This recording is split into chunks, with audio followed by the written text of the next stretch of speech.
I'm dreaming of a white Christmas, just like the ones I used to know. Anyone recognise those words? Wow, a response from a sermon. Fantastic. I don't know about you, but I don't remember many white Christmases. I suspect there have been even less in Guernsey than the UK during our lives. So often, though, we seem to think back to how things used to be. If only we could go back in time to this period or that period. The time when we received an apple in our stocking at the end of the bed for Christmas. Or maybe a piece of coal if we hadn't been too good. Or we remember Christmases past, when carols didn't start being played before Halloween in the shops. Or when the church was packed for midnight mass. Or when everyone was desperate to watch the Queen's speech. Or should that be the King's speech, come to think of it? We look back to the good old days, back to when things, we think, were so much better than today. Mind you, looking back to Christmases before COVID is quite appealing. In today's Gospel reading, we see Mary visit Elizabeth. Both have had some incredible news. Firstly, Elizabeth is pregnant, despite her age. And her husband has been rendered unable to talk since it happened. And then, unmarried Mary gets a visit from the angel Gabriel, news about her mission to give birth to Jesus, God made man. And today it's being acted out in our nativity, second half of our nativity play with our young people at the family mass a little later. And so Mary goes with haste, we are told, to visit Elizabeth. What would you be feeling in either of their positions? This year's been terrible. I'm so tired of being pregnant, especially at my age. What are people going to say? I'm not even married yet. Why can't this year be like last year when we didn't have to worry about children coming along? I can understand those suggestions and so many more. Being a parent is exhausting for me, and I'm not even too old, really. Elizabeth, on the other hand, rejoiced when she realised Mary was pregnant with Jesus and was there. John the Baptist, not yet born, leapt for joy in the womb.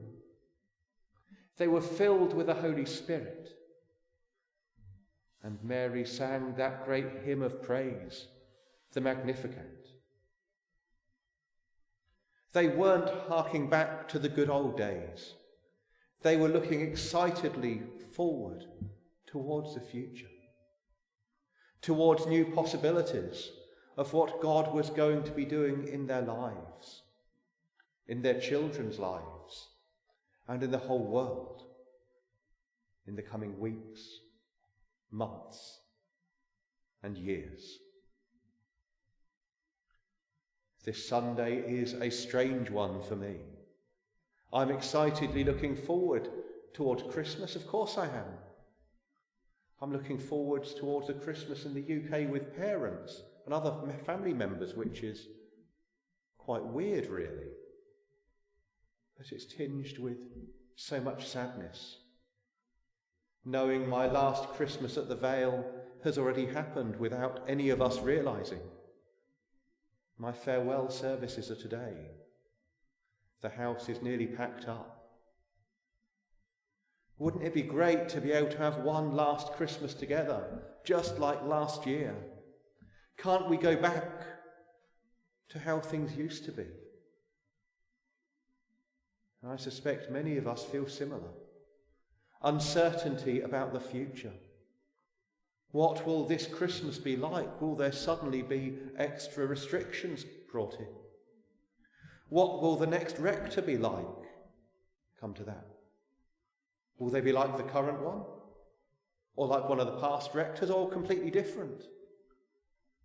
Why can't everything stay the same or go back to what it used to be like? Today's gospel reading reminds us that at Christmas and throughout our lives, we need to look and move towards the future. Yes, of course, we are influenced by the past, but we need to look forward, not held back by memories of what has gone before.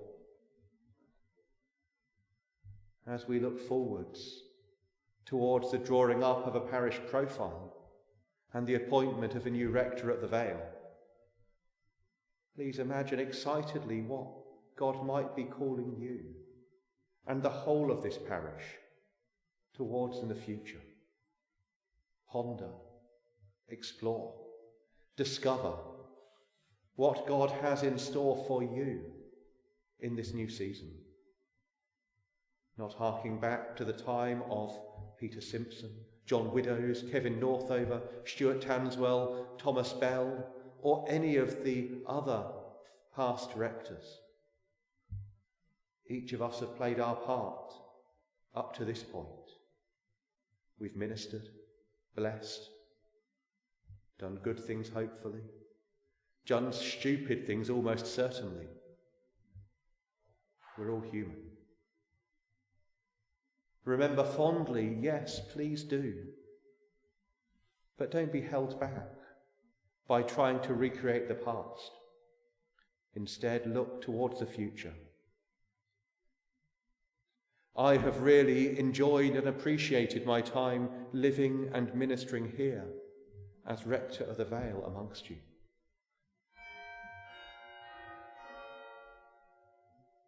Likewise, Natalie and Bridget have appreciated and enjoyed being here as part of this community. But the reality is that God has called us to minister elsewhere in this next season.